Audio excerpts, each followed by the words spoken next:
If I may deviate for a moment, I'm going to assume, Kate, by beer pong, you meant Coca-Cola pong. Seeing as how you have yet to even turn 18 years old. But we can discuss that outside later. It was only water. We're sure about that. Okay. Okay.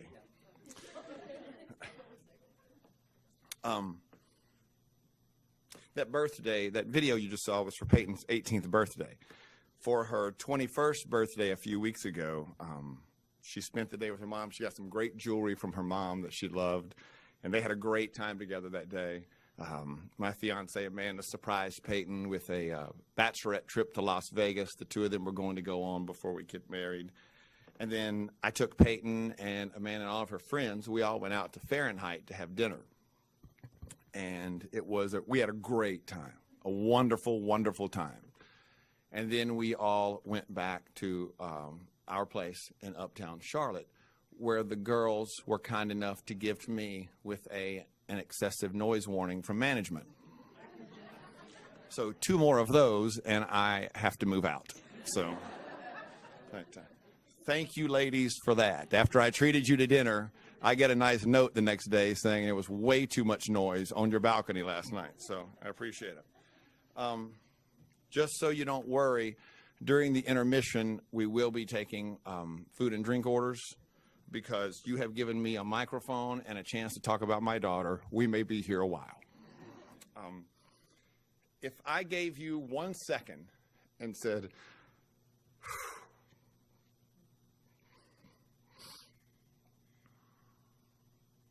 if I gave you a second and said, come up with an image of Payton in your mind right now, I can guarantee you I would see smiles all over this room.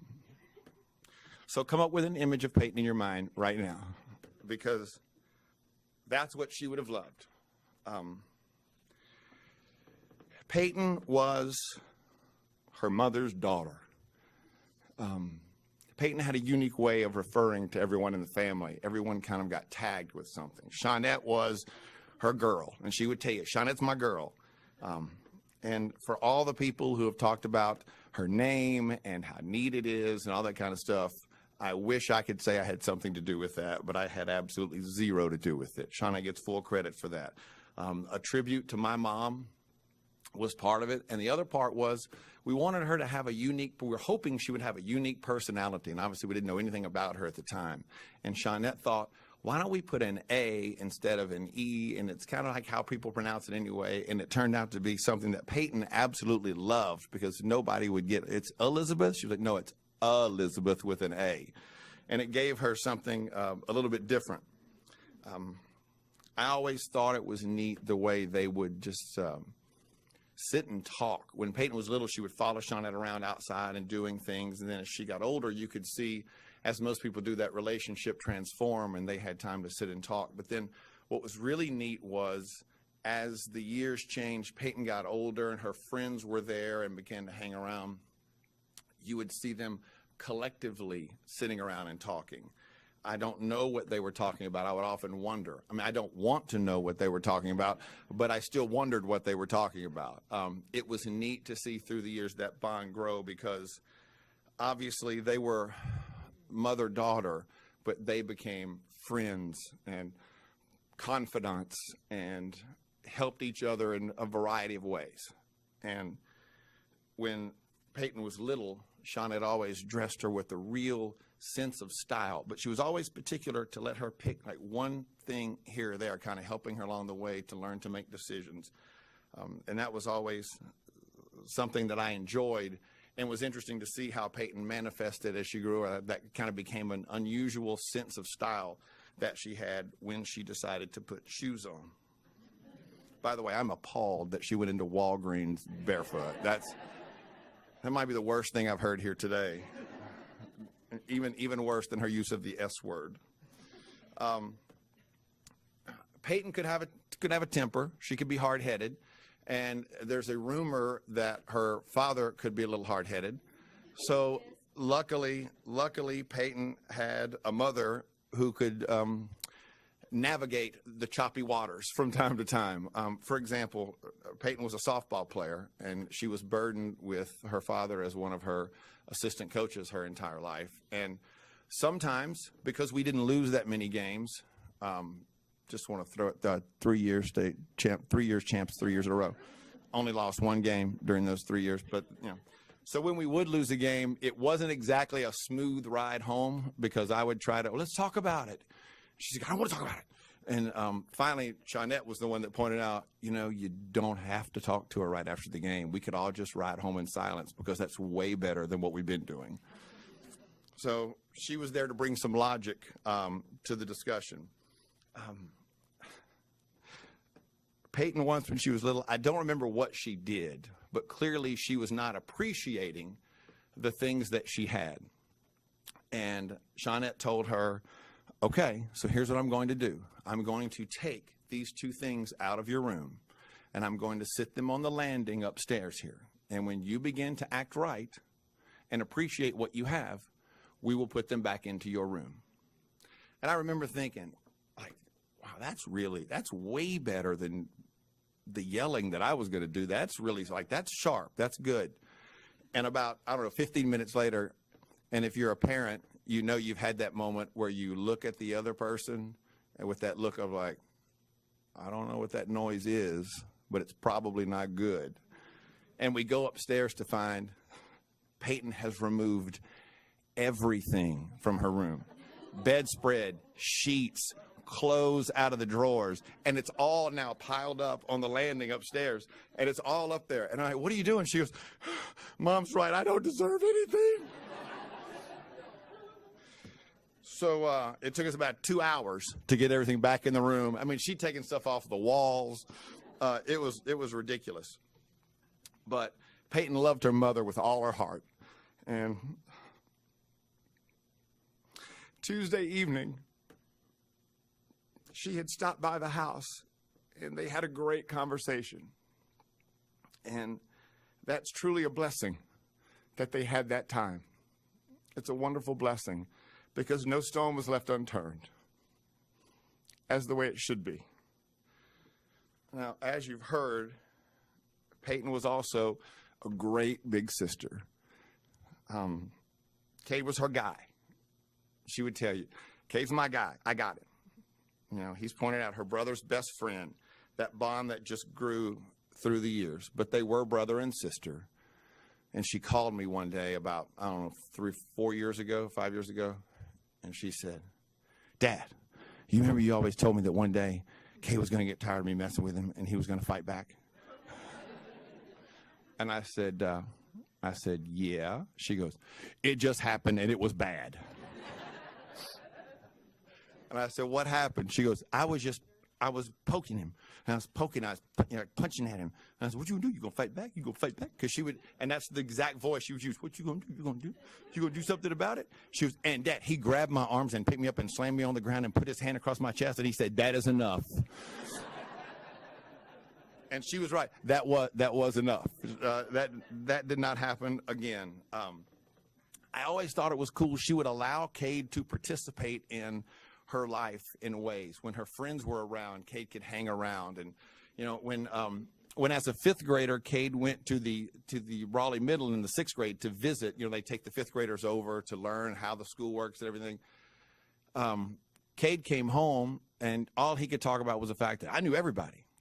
Because in every class that Cade went into, somebody was like, oh, hey, Cade, what's up, man? And they're high-fiving Cade and fist bumps, and everybody's hugging him and all that. And when Payton came in, she was like, well, I guess Cade was at my school today. I didn't see him, but everybody else in school saw him, which was a really neat thing. Until, as she got older, there was a time for Cade to be in her life and a time for Cade not to be in her life. And she would have all of her friends over upstairs and would get furious because she would point out to Cade, she'd say, okay, Cade, this is just for the high school kids. And Cade's response would be, yeah, it's fine. And he would go back to talking. And she would say, Cade, Cade, you're not in high school. This is high school kids only. And his response was, no, I'm fine. And just go back to talking. She was a senior his freshman year. And one of her favorite things was the fact that she was able to drive Cade to school. And one of Cade's favorite things was the fact that she was able to drive him to school. And I remember the first day, the first day of your senior year, that's a big day. That's an exciting day. And I wanted to hear, all about it. And all she wanted to tell me about was how excited Cade was and how excited Cade was to stop at Dunkin' Donuts and get a donut and a Coke, very healthy breakfast, by the way, before learning. And how Cade kept asking, so this is what the high school kids do? And she's like, yes, this is what the high school kids do. And she taught him how to drive through the light and go down to the church and turn around and come back to beat the traffic and the whole thing. Do the illegal turn, the whole thing. And then she did become angry, though, when once Cade got the lay of the land, he was too cool to speak to her in the hallway. And he would have his AirPods in, and she would be furious because she would walk by him and go, hey, Cade. And she would reach out to shake his hand, and he would just fist bump her and keep walking. She said, Dad, it's people do you know him? I'm like, yeah, that's my brother, but you would never tell. They were very close. Payton would take advantage of that bond from time to time.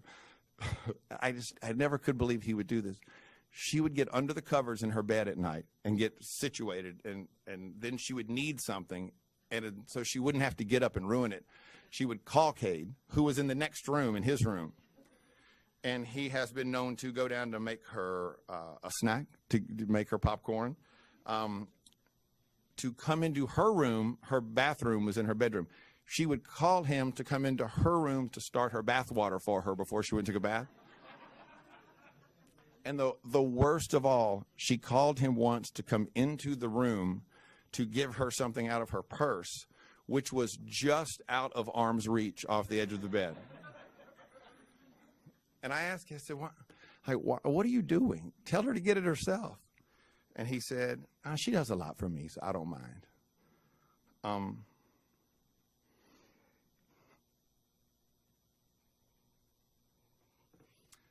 All you really need to know about her as a sister, though, was on display the day that Cade was baptized.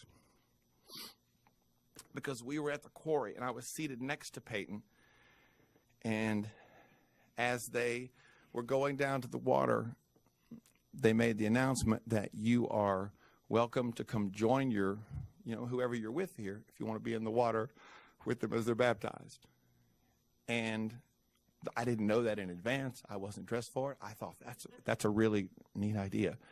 And Payton looked at me and she said, I'm going to go. And I said, okay. And she goes, I want to be a part of this with him. And there was a picture. It was here if you were here for the wake last night. And I know for Shawnette and for me, man, I couldn't have been more proud of that moment, because it's, as Cade came out of the water from being baptized, there was Payton. And she reached out to welcome him and hug him. And in the most important moment of his life, she just wanted to be there for him. And that's all you can ask for. Payton was a lot of things. She was a maid of honor to be. She was really hit it off with Amanda the first time that they met. She lived with me and Amanda for 6 months on the top floor of my condo. And I must say, she enjoyed, that was the room where my electronic drums were, and she enjoyed being awakened when I felt she'd slept too long by a voracious drum solo. She loved Amanda's basset hound, Toby, who she referred to as Sweet Prince. And when we got engaged, I was floored when Amanda said she wanted Payton to be her maid of honor. And Payton will still be the maid of honor. They did clash about one thing. I raised Payton the way I was raised, Mom, that you don't drink out of glass unless there's some type of a meal happening. You use plastic cups the rest of the time. And Amanda can't understand the concept of just drinking out of a plastic cup for no reason. And so there was always this back and forth of removing plastic, putting it in, and so forth and so on. And so when we had our engagement luncheon, Payton had purchased, so I don't know how she found them, but they're 2 plastic solo cups atop wine stems. One says Mr., one says Mrs., And that was her grand gift. And it could not have been more perfect. She loved her grandparents. She could sit and talk to her Mimi and laugh for hours. I've never been a part of a more unusual and weird conversation than just before Payton's 18th birthday, when Payton and my mom, Payton said, I think I'm going to get a tattoo for my 18th birthday. And my mom blurted out, I've always wanted a tattoo. I was like, who are you right now? And a few weeks later, and if you've seen the video earlier, there are pictures. I'm sitting in a tattoo parlor in Mooresville, and my mom and my daughter are getting matching tattoos on the back of their necks, their little crosses. And then my sister went and got one and added to it, so I'm the only one that doesn't have one now, and I'm fine with that. But she loved her grandfather and her grams, aunts and family, whether near and far. She was a great friend. I say that because that's what her friends told me. I asked some of her friends the other day, I said, would you just email me a couple of stories, share a story with me about Payton to let me know more about, the things that y'all did together. And the things that kept coming up were things like loyal, kind, dependable. Payton once told me a story about a friend of hers at school who was going through a difficult time after experiencing a family tragedy. And I was asking, well, what did you do? She goes, I stopped her and told her, if you ever need anything, I'm here for you. And would you mind if we prayed together? That's the person that's who we wanted our daughter to be. And that's who she was when nobody else knew what she was doing. One of her friends referred to Payton as a beautiful woman who handed out kindness and sunshine to everyone. And those are her friends. That's who she was when we weren't around. And that means everything. Payton was comfortable with people young and old. She could sit and talk to her Aunt Piper for a long time and then turn around and talk to her cousin Jeremiah and play games with him for a long time. She would come on the radio with us from time to time, and she was always respectful but very at ease, and could easily fall into what they like to think was witty banter, making fun of me with TJ that quick on a moment's notice. For those of you who are here, I know a lot of people have come from all over, and I guess there are some people watching on the internet. I'm going to refer to a couple of people as aunt and uncle, and it's not blood, it's a Southern thing, just know that. She referred to, one day she told me that she and her Uncle Alan started discussing, I don't know how they got on buying cars, and he told her, I'll buy you a Mercedes. And then without my knowledge, she would randomly from time to time just text him pictures of Mercedes that she would find. No copy, no con, just here's the picture. Boom, check this one out. Boom, this one's kind of close to you, and he check, go look at this one. She told me just a couple weeks ago something about that her Uncle Bird had told her. And I said, when did you talk to Uncle Bird? She goes, oh, we text. Like, okay, I didn't know y'all text from time to time. I had no idea. I was done with that part. Payton loved being out on the lake. We would, when we moved to up to Lake Norman, I told Shana, I said, I hope she's a lake kid. I hope Cade's a lake kid. I hope they love taking advantage of this opportunity. She didn't disappoint. She did disappoint with the fact that you couldn't keep the bumpers on the side of the boat. You tell, like, Payton, I bought 4. Why are there only 2 and they're both on one side? She was like, I'm pretty sure there were 4 when I came back. I don't know. Our friend Adam, we call him Coach Adam, called me one day. He uses the boat a lot too. And he said, hey, did you know the ladder's broken on the back of the boat? And I said, I did not know the ladder was broken on the back of the boat. And I said, okay, I'll see what's going on. He said, I'm going to try to fix it. I said, okay. And I called Payton and I said, hey, you took the boat out there. Was the ladder broken? And she goes, no, it wasn't. And I said, well, Coach Adam got there and he said, the ladder's broken. She goes, do you think he broke it? And I remember thinking to myself, okay, she didn't accuse him. She just asked me if I thought it. And I said, no. I said, okay, we'll figure it out. And she goes, okay. And about 2 weeks later, she calls me. And I said, what's going on? And she said, there was a pause. And she goes, you know I broke the ladder on the boat, don't you? And I said, Payton, I've known you broke the ladder on the boat before I ever called you to ask you if you broke the ladder on the boat. She said, I knew it. I couldn't take it anymore. I had to call you to tell you. She wasn't perfect. And I debated telling this story, and I don't mean, I hope I'm not taking up too much time. I love talking about my daughter. Stay with me because this is worth it at the end. You'll get to see what kind of a person she was, and it makes me smile so big thinking about this. But let's start with junior prom. She got a little too excited. She got a little too excited, and totally without the approval of her parents, I would like to point out, she had a little too many drinks and did not make it to the prom. Made it to the commode, and there was a picture taken apparently. So fast forward a couple months, and she thought we were over it, and she said, I just want to show you something. This is the picture that was taken of me. And I was like, oh, why would you show me that? She goes, it's funny. I said, it's not funny. It's not funny. I don't find it funny today. I probably won't ever find it funny. It's not funny. And Payton was like, okay. Well, I thought it was funny. Sorry. And normally that would be the end of it. But this is where who Payton was as a person comes into play, because Payton decides, well, it's time to double down. And at Christmas, one of the gifts she gave me was a refrigerator magnet of that photo that she had blown up. And she left it on my fridge when she left at Christmas. And so I took it down and put it in the drawer. And this was Christmas before her the spring of her senior year of high school. And she would come by, and I would come home and walk in the door and drop my stuff, and it would be back up on the refrigerator.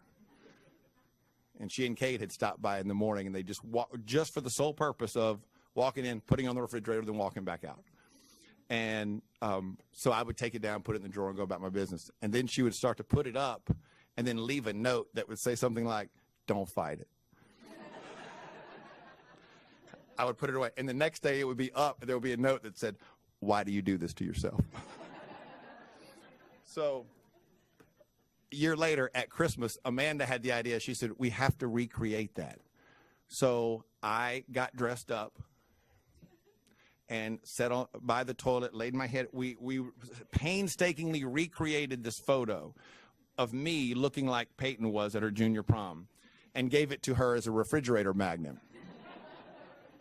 And here's where she gets the last laugh, because she then put it on the refrigerator of her apartment with no explanation. So everybody that went in there just saw a picture of her father hovering over the toilet. And people would say, who's that? She'd say, oh, that's my dad. And then leave it like that, because she knew in her heart of hearts she was winning the battle. You know,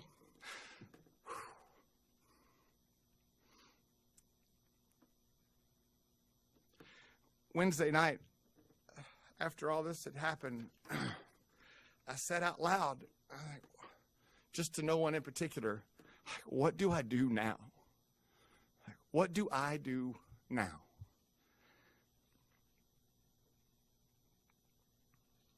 And immediately the answer occurred to me is, man, I'm going to live. I'm going to live for Payton. Cade's going to live for Payton. Everybody in this room, all of her friends, you got a lot to do, because you're going to live for Payton now. Because she's, you know, you say was, but it's what Payton is. Payton is in all of our hearts. She was a blessing that God gave us for the time that she was here. Payton laughed loud, and you're not going to have to laugh a little bit louder. Payton loved with all of her heart. When she loved something or loved somebody, she loved with all of her heart. And you're going to have to find a way to open your heart a little bit wider to more people, because that's what Payton would do. And you're going to hug a little bit tighter, and you're going to help a few more people, and you're going to be a little bit kinder, and you're going to make someone else's life better, because that's what she was going to do, and that's who she wanted to be.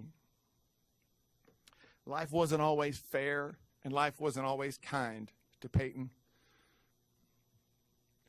But, you know, I used to tell her the same thing my mom would tell me during difficult times. You keep putting one foot in front of the other.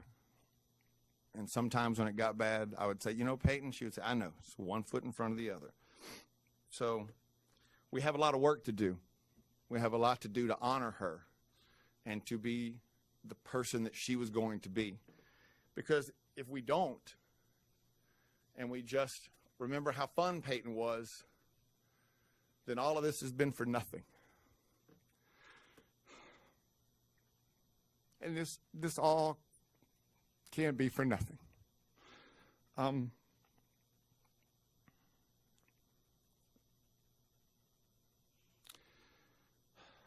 Shawnette was her girl. Cade was her guy. And that just leaves me.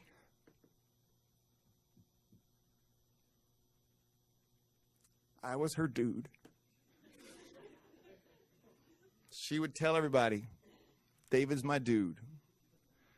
Now, it took a while before I got used to the fact that she would use my first name so casually. But I kind of learned that it kind of became endearing in a way years ago, and I've learned to love it after a long time. I took a look at my Instagram Wednesday night just to try to see when the last time was that she might have commented on something. And it was when I posted a picture of us on her 21st birthday, a little tribute to her, like, we all do. Happy birthday to my daughter. You're the most wonderful thing, God gave me. I couldn't have asked for anything more than a daughter. And a daughter. And her comment was, my number one dude forever. She was my everyday phone call. She was my concert companion, my confidant, and I was her dude. I was her first call, which was the greatest thing I could ever hope to have been, because anything that happened, I was her first call. When 2 weeks ago, she was driving a rental car at her time of her accident, because she and Cade were in the car coming to meet me and Amanda and my brother-in-law to have dinner, and Payton stopped at a stop sign and was hit from behind by a woman who didn't stop at the stop sign. And the phone rang, and we answered it in the car. We were like about a mile behind her. And she said, Dad, I was just in an accident. I said, well, are you okay? Is Cade okay? She goes, yes, we're okay. I said, okay, so you called 911. She goes, no, Dad, I called you first. And I said, well, hang up the phone and call 911. She goes, okay. And then later when I asked her, I said, why did you not call 911? We've done it 100 times. You call 911. She goes, Dad, you're the first call. Then I'll do whatever you tell me to do.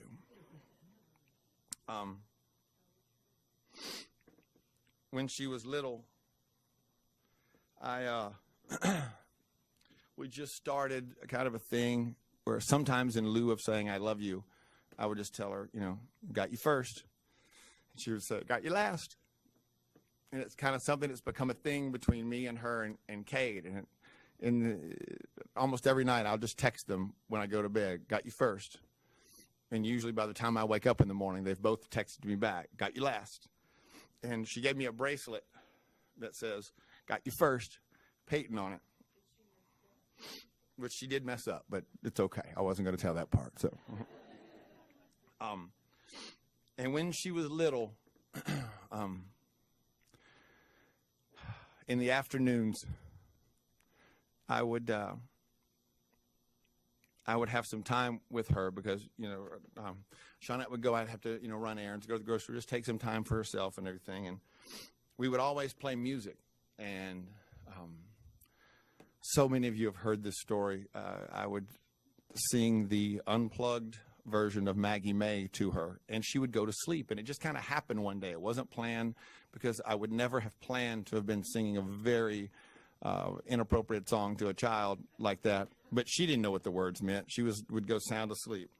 And I would think about who would she become and what would she be and what would her life be like, because she was so little, you know.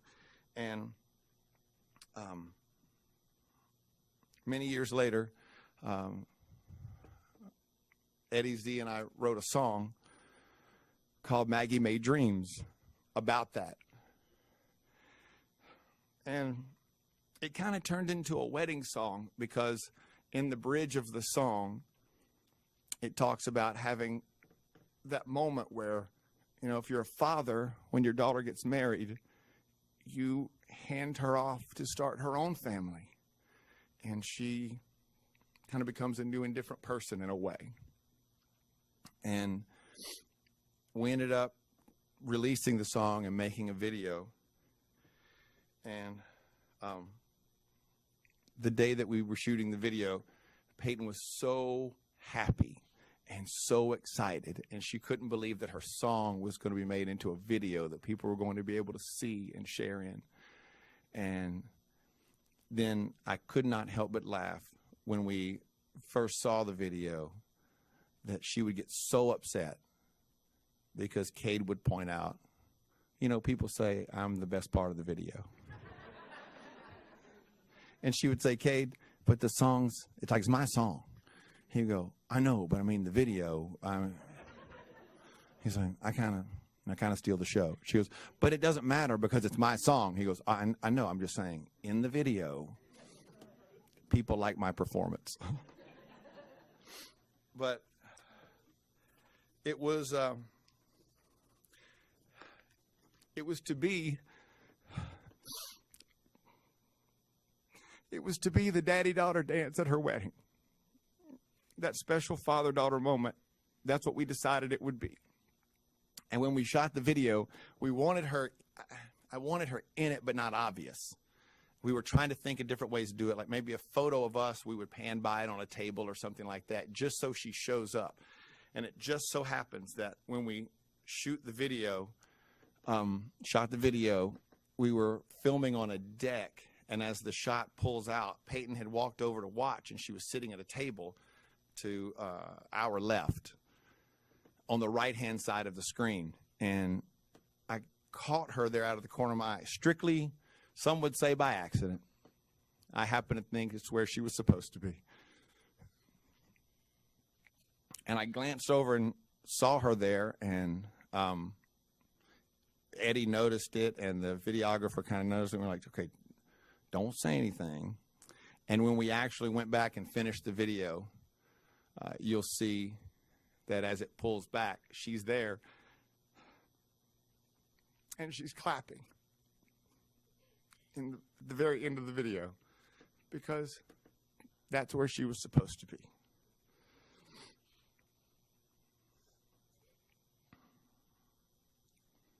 On behalf of our entire family, man, we thank you for the outpouring of love and support that you have shown us.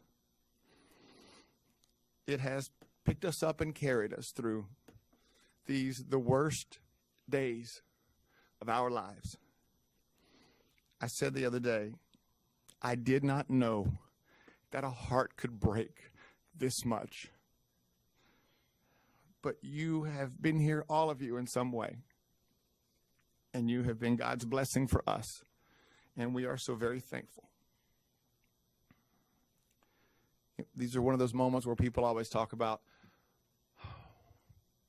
what we would do for someone, what they would want us to do.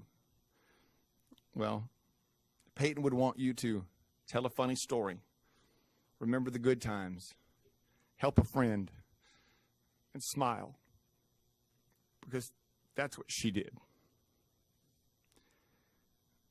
We want you to fill your hearts with love and think of her and remember her and carry you with her, so that this is all not for nothing, as they say. Because God gave her a lot of love to give to us.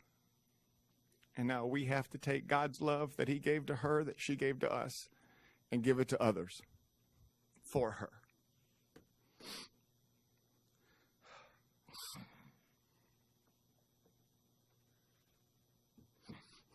God bless you all so much.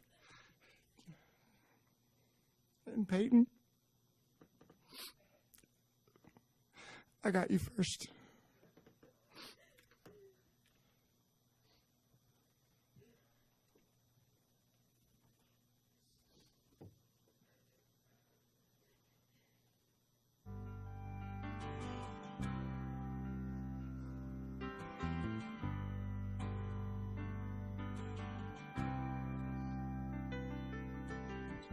Shuffle up a memory, a little one for you and me. Turn off the phone, turn the stereo on, turn up the music to our favorite song. Your hands up coming down the hall, into my arms where you never fall. Head on my shoulder, hands on my wrist. I would sing and you'd fall fast asleep. I'd pray the Lord for the moment to keep. Everything was as perfect as it seemed. Just me and you and our Maggie May dreams.